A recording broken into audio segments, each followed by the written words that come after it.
El CEIC y la Unidad Educativa Hatari Unancha presentan su programa Sinchiyari TV. Ñukanchikpa yuyaywan sinchiyarishun. Pedagogía,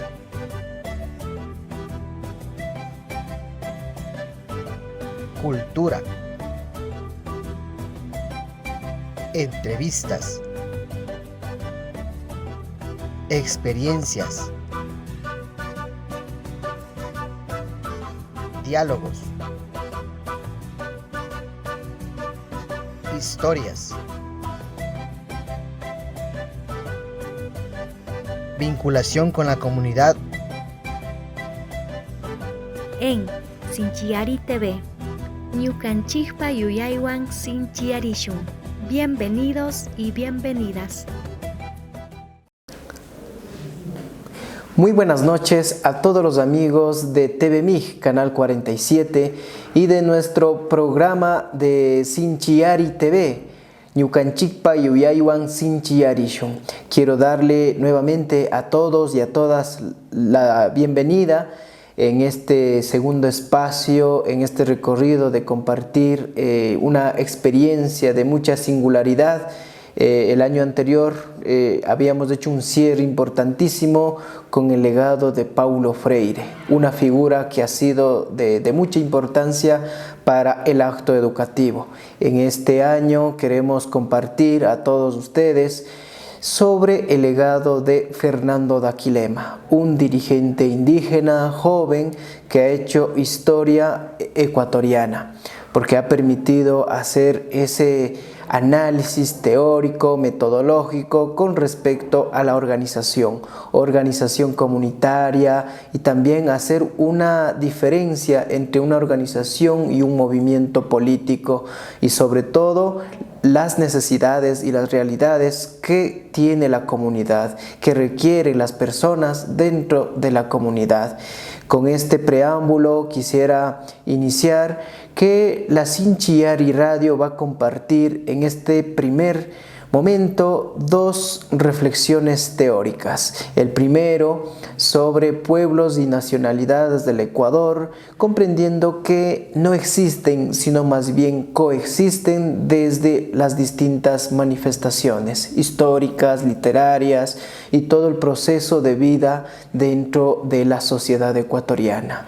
En el segundo momento estaremos abarcando la entrevista al padre José Manangón, director del CEIC, del Sistema de Escuelas Indígenas de Cotopaxi, quien nos estará compartiendo una serie de reflexión sobre la realidad de Cotopaxi y cómo el legado de Fernando Daquilema ha dado ese camino, ese fundamento teórico para desarrollar una educación propia, una educación que responda a la necesidad, a la curiosidad del niño, del joven indígena, aquí en el caso de Cotopaxi. Bienvenidos a todos y a todas. En este primer momento les invito a que compartamos esta reflexión sobre los pueblos y nacionalidades del Ecuador, escrito por el magíster David Moromenacho. Pueblos y nacionalidades del Ecuador. El Ecuador es un país con gran diversidad cultural, geográfica, de flora y de fauna. Es reconocido como uno de los países megadiversos del mundo. Sin duda, la mayor riqueza de esa diversidad son las personas que lo habitan. En ese territorio conviven culturas milenarias como personas de diferente origen y que han hecho de ese país su hogar. Históricamente, la diversidad cultural en Ecuador e incluso en Latinoamérica se ha visto como un problema, pero en las últimas décadas, gracias a la lucha y organización de los pueblos y nacionalidades, las diferencias culturales están dejando de verse como un problema y se las reconoce como una riqueza. En algunos casos, como el de la nacionalidad zápara, su cultura, tradiciones y conocimientos han sido reconocidos por la UNESCO como patrimonio oral e inmaterial de la humanidad.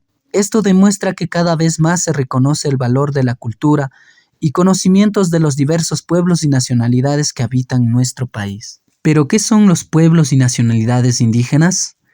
Las nacionalidades indígenas definen al grupo de personas que han habitado en este territorio desde antes de la conformación del Estado ecuatoriano, que tiene una autoidentificación étnica, que tiene una identidad histórica, un idioma y culturas comunes, que viven en un territorio determinado y que se rigen a partir de sus instituciones y formas tradicionales de organización social, económica, jurídica, política y ejercicio de autoridad.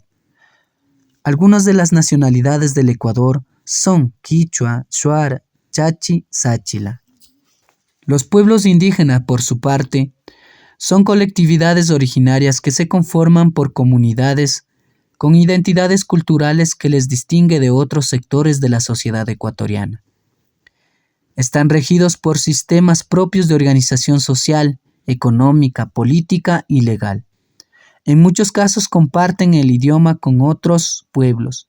Por ejemplo, la nacionalidad quichua está formada por pueblos como el Panzaleo, Salasaca, Otavalo, Saraguro y otros con quienes comparten una lengua común pero que mantienen otras prácticas que los diferencian. También hay pueblos que tienen una autoidentificación étnica, pero que tienen un origen distinto, como en el caso del pueblo afroecuatoriano y del pueblo montubio. Según datos del Consejo de Nacionalidades y Pueblos del Ecuador, en nuestro país existen 14 nacionalidades y 18 pueblos indígenas, los cuales se encuentran ubicados en todas las regiones del territorio nacional. Desde la colonia y en la época republicana, los pueblos y nacionalidades han luchado por que se respete su cultura, territorio, conocimientos y formas de vida. Hoy, gracias a esa lucha, Ecuador se reconoce como un Estado plurinacional, es decir, que se reconoce que está constituido por diversos pueblos y nacionalidades. Ese ha sido un logro constitucional, pero que aún se debe trabajar para que se lleve a la práctica. La interculturalidad es el camino para lograr que las diferentes culturas que habitan en nuestro país puedan ser respetadas, valoradas y que puedan convivir en condiciones de igualdad. Ese no es un camino fácil, pues durante mucho tiempo la sociedad ha organizado de manera desigual, dejando de lado o menospreciando a los pueblos y nacionalidades. Aún hoy, la pobreza, la falta de acceso a servicios, a derechos y a mejores condiciones de vida siguen afectando con mayor fuerza a la población indígena. En medio de estas dificultades, los pueblos y nacionalidades han aportado y siguen aportando a la sociedad ecuatoriana con su trabajo, su cultura, sus conocimientos, sus tradiciones, desde el campo, desde la selva, desde los pueblos y ciudades. Los pueblos y nacionalidades indígenas levantamos nuestra voz para decir que estamos aquí, seguimos aquí y que juntos podemos construir una mejor sociedad para todos. Amigos y amigas, el texto que ha escrito el magíster David Moromenacho es de mucha importancia porque permiten reflexionar una serie de aspectos con respecto al proceso de organización, de educación que tienen los pueblos y nacionalidades del Ecuador. Esto implica que estas nacionalidades, a más de existir, coexisten porque están en ese compartir de experiencias, de cruzar la vida, la cultura, la educación y sobre todo el proceso de lucha que reivindica el proceso de la interculturalidad. Entonces, en este texto, pues, comparte ese recorrido histórico que tiene el pueblo ecuatoriano, pero desde las distintas realidades. Esto ayuda también a reflexionar muchas otras oportunidades de comprender el sistema ecuatoriano. En este segundo momento, les invito a que compartamos la entrevista realizada al padre José Manangón, quien nos estará compartiendo sobre la realidad de Cotopaxi bajo el legado de Fernando Daquilema. Muy buenas noches, amigos y amigas de la Sinchiari TV y a todos los amigos de TVMIG. En esta oportunidad me encuentro con el padre José Manangón, director del Sistema de Escuelas Indígenas de Cotopaxi, SEIG. En esta oportunidad estamos con este cruce de experiencias, quien nos va a compartir una serie de experiencias a partir del pensamiento de Fernando Daquilema, un dirigente indígena de la provincia de Chimborazo. Y justamente en este espacio queremos compartir cómo su legado pues ha permitido repensar el proceso histórico desde la educación intercultural bilingüe. En esta oportunidad quiero darle la bienvenida. Buenas noches.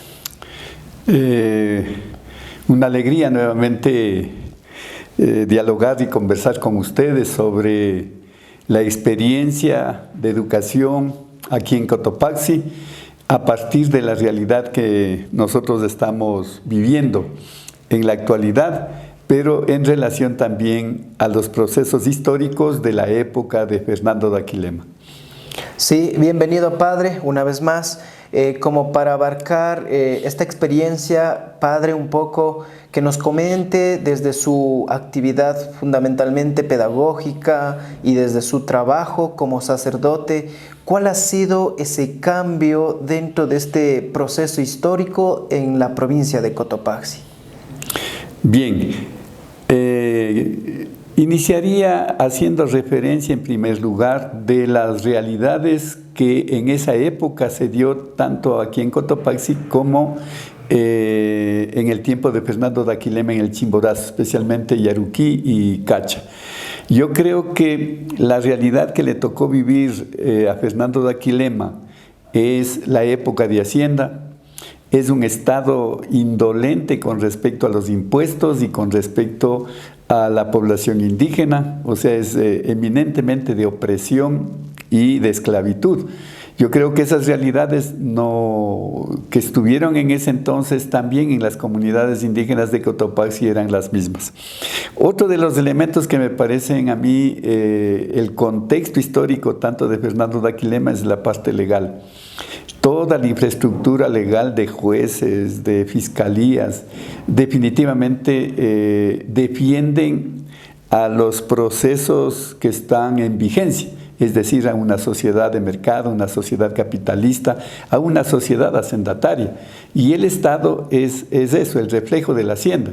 Y definitivamente eso, inclusive hasta ahora, el Estado es un Estado hacendatario que invisibiliza definitivamente las realidades de los pueblos indígenas.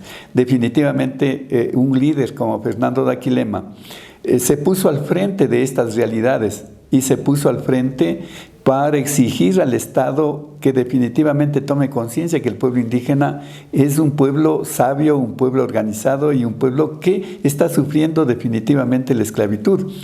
Pero el Estado definitivamente no hace caso en ese sentido. La misma realidad tocaba vivir aquí en la provincia de Cotopaxi, una realidad hacendataria, ¿no? Un Estado que imponía impuestos y que ponía las regalías como a ellos les parecía, un Estado en donde no había educación. Me parece que en ese contexto es parecido y similar, no solamente tanto en Chimborazo como en Cotopaxi, sino a nivel del país. Ahora, las diferencias que yo veo que hemos logrado a partir de Fernando Daquilema, realmente su pensamiento, su propuesta. La primera, la organización. No es posible enfrentarle al Estado si no hay una organización comunitaria, si no hay una organización de los pueblos indígenas. Una organización que surge de la comunidad, que surge de las realidades, y una organización que promueve a sus propios dirigentes. La única manera de ganar a los hacendados, la única manera de ganar a un Estado opresor es con la organización comunitaria. Yo no veo otra posibilidad. El camino político creo que no es el más adecuado, pero sí el proceso de organización de las comunidades indígenas. Y es eso lo que nos ha señalado definitivamente Fernando Daquilema.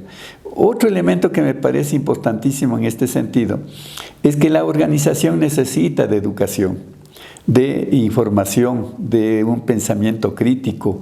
Y en ese entonces Fernando Daquilema, a partir de la realidad que vive, comienza a reivindicar la dignidad del pueblo indígena, los derechos de los pueblos indígenas. Y en ese sentido, entonces, es otro de los temas que nosotros hemos asumido aquí en Cotopaxi, en el sentido de que una de las estrategias y caminos para luchar a favor de la dignidad de los pueblos indígenas es la educación. Y en eso hemos insistido, ¿no? Un proceso de educación que surge de las comunidades, que surge del diálogo y conversación de los dirigentes y de los padres de familia, que son los dueños de los niños. Todos los contenidos, toda la carga horaria, todo eso en un diálogo con la comunidad. Yo creo que ese ha sido un éxito que sentó las bases para lo que es ahora la educación intercultural bilingüe. Otra de las características que me parece a mí importantísimas son los valores éticos que promueve definitivamente Fernando Daquilema, y es el asunto de la libertad, de la dignidad humana, pero fundamentalmente que los pueblos indígenas son libres, son pueblos de autodeterminación, de autoconciencia, de autodeterminación, y me parece a mí que eso es importantísimo. Yo creo que hay que rescatar en esta lucha, y en todas las luchas que los pueblos indígenas hacen, es reclamando el respeto a la dignidad como persona, como pueblo, como cultura. Y yo sí creo que en este sentido Cotopaxi ha dado caminos muy importantes a partir de la estrategia de la educación, luchando por una vida digna de las comunidades indígenas. Y en esa lucha ha habido problemas, ha habido dificultades, que se los ha ido resolviendo y se los ha ido replanteando y repensando en este sentido. Finalmente, yo creo que es importantísimo en el tema del ejemplo que nos da Fernando Daquilema, es en cuanto a la defensa ya como pueblos, como cultura, que eso es lo que definitivamente el Estado no lo acepta, porque somos pueblos diferentes, somos pueblos distintos, pero siendo pueblos distintos y diferentes somos parte de un Estado que lamentablemente solo reconoce solamente a la gente mestiza y solo reconoce a las gentes que son dueñas del mercado y de los bancos y del capital.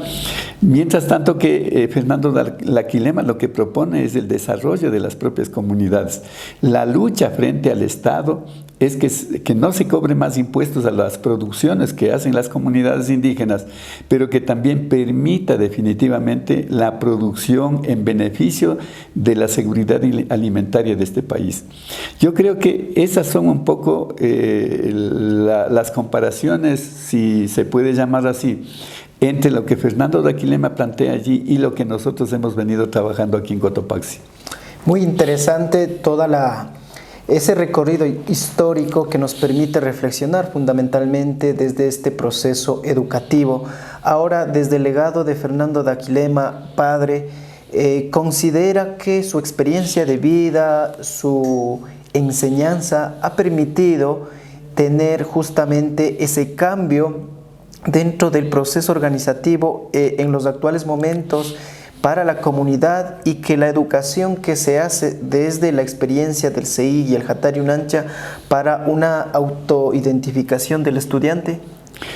Bien, yo creo que a este punto sí hay necesidad de sentarse a evaluar detenidamente este recorrido que aquí en Cotopaxi se ha venido haciendo desde hace más o menos unos 40 años atrás.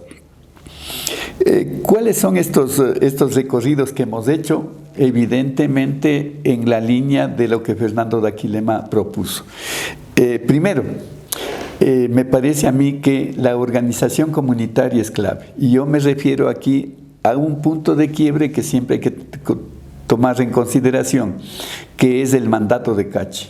Y en el mandato de Cachi se puso hace 40 años estas líneas y estas estrategias que debemos luchar. Les señalo brevemente. La una es la organización comunitaria, es decir, que definitivamente las comunidades indígenas tienen que asumir con conciencia propia su organización, y a partir de ello hacer las exigencias no solo al Estado, sino también al interior de la propia comunidad. Elaborar un proyecto político propio de desarrollo de las comunidades y de los seres humanos de las comunidades indígenas.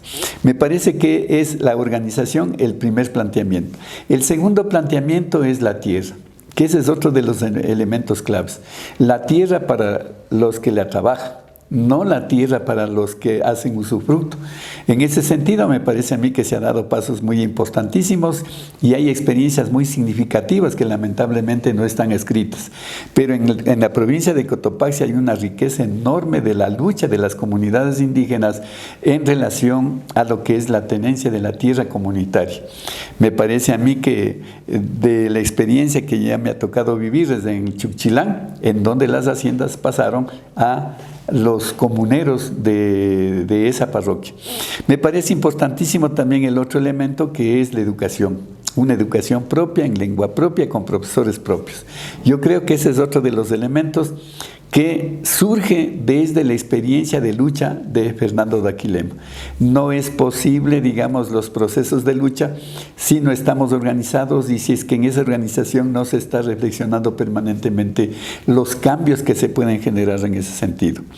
Luego también el otro elemento es la comunicación. Hoy en día es importantísima la comunicación y la comunicación está muy ligada con los procesos de educación en las comunidades indígenas. Y finalmente, una iglesia propia con pensamiento crítico y definitivamente, inclusive, yo me atrevería a decir, inclusive en el pensamiento del Papa actual, que dice que definitivamente la evangelización es no con palabras, sino con testimonio, es decir, con la coherencia de vida. Nos está pidiendo a nosotros los curas que en lugar de predicar, seamos testimonio de vida en la comunidad, que es lo único que puede evangelizar, es eso, el testimonio, la vida coherente entre lo que se dice y las acciones que se hace con las comunidades indígenas. Entonces me parece a mí que en ese contexto definitivamente Cotopaxi ha caminado y a mí me consuela por un lado, pero se presentan problemas bastante complejos y complicados, porque las comunidades han caminado, pero en cambio están corriendo demasiadamente los dirigentes. O sea, los dirigentes están corriendo más de lo que las organizaciones indígenas lo pueden hacer. Y ahí se comete atropellos y ahí se comete equivocaciones, ¿no? En ese sentido me parece muy importante retomar las raíces. ¿Y eso qué implica? Regresar a la comunidad y a partir de la comunidad volver a luchar. Que ese es el ejemplo que nos dio Fernando Daquilema. Él, su lucha, su levantamiento fue a partir de conversar con los dirigentes, de hablar con los dirigentes, de ponerse de acuerdo con los dirigentes, y ahí es cuando adquiere, digamos, una dimensión de una revolución en esa época muy importante. Yo creo que en ese sentido, lo que nosotros estamos haciendo a partir, ¿no?, es esta lucha permanente de la dignidad de las comunidades indígenas. Y en ese contexto la educación sí ha dado pasos muy importantes. Yo recuerdo que del 99% de analfabetismo de la mujer, en 40 años definitivamente ahora tenemos entre el 8 y el 10% de analfabetismo. Yo sí creo que en ese sentido el Estado está poniendo los recursos, no los necesarios ni los suficientes, pero sí ha tomado en cuenta en ese sentido de que definitivamente la dignidad de los pueblos indígenas y de la gente pobre, su estrategia principal es el proceso de educación. Yo creo que ahí le hemos dado nosotros mucha importancia a este proceso de educación a todos los niveles, de escuela, colegio y superior. En este trabajo en equipo y fundamentalmente desde el ejemplo de Fernando Daquilema, ha sido de mucha significación. Quizá como para ir cerrando, padre, la última interrogante es: ¿cuál ha sido ese rol protagónico que el docente ha tomado en cuenta para desarrollar una educación que de una otra manera responda a la necesidad? Porque lo que aquí, desde su propuesta, desde su visión, pues nos permite comprender ese principio organizativo, el trabajo en equipo. Pero ahora, ¿cómo asumir ese rol protagónico desde la figura de Fernando Daquilema? Bien. Yo creo que Fernando Daquilema a la época de ahora sí queda en este proceso histórico del caminar del pueblo indígena como una persona referente primero como persona, como calidad de vida de una persona, como, digamos, una persona comprometida con su propia comunidad. desde sus realidades. Me parece que ese es un punto importante porque yo hago referencia en este punto a lo que nosotros denominábamos el librito verde.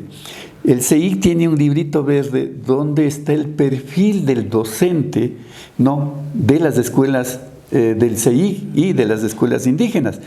Y ese perfil lo diseñaron los padres de familia y los comuneros. Ustedes pueden ver en ese librito las encuestas que se hizo, lo que los padres de familia decían, las características que los profesores indígenas deben tener. No, y yo recuerdo que, por ejemplo, hay dos cosas que siempre me llamó la atención. Lo primero que decían es que no pegue a los niños, que el educador no debe pegar a los niños. Lo otro decían que no sea chumadito. Eso sí, todos los padres de familia, el profesor no debe ser chumadito, tiene que ser otra persona distinta y diferente. Y lo que otra que reclamaban es que sea honrado, que no sea mentiroso, que sea honrado, que cumpla con sus obligaciones. Eso es lo que yo me recuerdo en este sentido. Y me parece que lo que está pidiendo los padres de familia, eso es lo que encaja Fernando Daquilema, una persona casta cabal, no en el contexto de su propia cultura y, digamos, comprometido con su propio pueblo. Otro de los elementos que definitivamente nosotros, como educación ya en este momento con los docentes en este caso, es que el docente tiene que ser un investigador permanente, un investigador de la propia comunidad. Yo creo que esa característica no se ha perdido. Más bien ha sido el Estado el que ha roto con esa característica, porque los profesores de las comunidades les ha sacado fuera, les ha puesto en otros contextos y ha enviado a otros profesores que no tienen nada que ver con el proceso comunitario. Y entonces ahí se ha roto este proceso, por ejemplo, del educador responsable de su comunidad, un educador que investigue, que se prepare continuamente, que esté al día. Eso, por ejemplo, definitivamente se ha perdido. Pero yo creo que queden las simientes y eso hay que volver a retomar. Si queremos una educación de calidad, definitivamente el docente tiene que ser una persona que se esté permanentemente capacitando, una persona que esté investigando permanentemente. El otro elemento que me parece a mí importante con respecto al docente es que tiene que ser un comprometido no solo del aula, sino que tiene que estar comprometido con la realidad de las comunidades. Y ahí hay muchísimos problemas. Yo considero que, y esta idea lo tengo que reconocer que es de don Antonio Quinde, que cada escuela, que en cada comunidad tiene que volverse un archivo, no solo histórico, sino de todos los planteamientos pedagógicos, didácticos, metodológicos de la comunidad. Él sueña con que, por ejemplo, en Sumbawa sea un centro de investigación permanente, un museo donde se guarden todas las estrategias, todas las metodologías, el material didáctico que se elaboró, que esté presente, porque a partir de ello es lo que podemos ir mejorando esas posibilidades de mejores estrategias pedagógicas y de una mejor comprensión de nuestros alumnos y estudiantes. Me parece que esta idea que tiene don Antonio Quinde, de que es urgente que la educación indígena tiene que constituirse en cada zona, en cada sector, centros de investigación, centros donde se archive y se documente todo el proceso de educación, porque la memoria histórica es frágil y como que estamos olvidando. Y finalmente, en este contexto, me parece a mí que la calidad humana del desarrollo, yo creo que el maestro, el profesor, el educador debe acompañar a los alumnos, y de hecho lo ha hecho. O sea, hay el ejemplo, de testimonio. Me encontré con uno de los primeros exalumnos, es un magíster empresario de todo lo que es la producción agrícola, ¿no?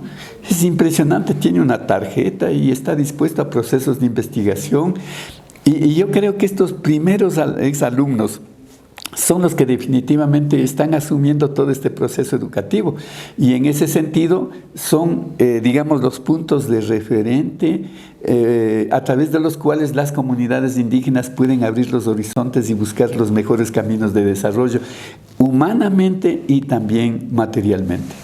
Amigas y amigos, hemos llegado a la parte final de nuestro programa.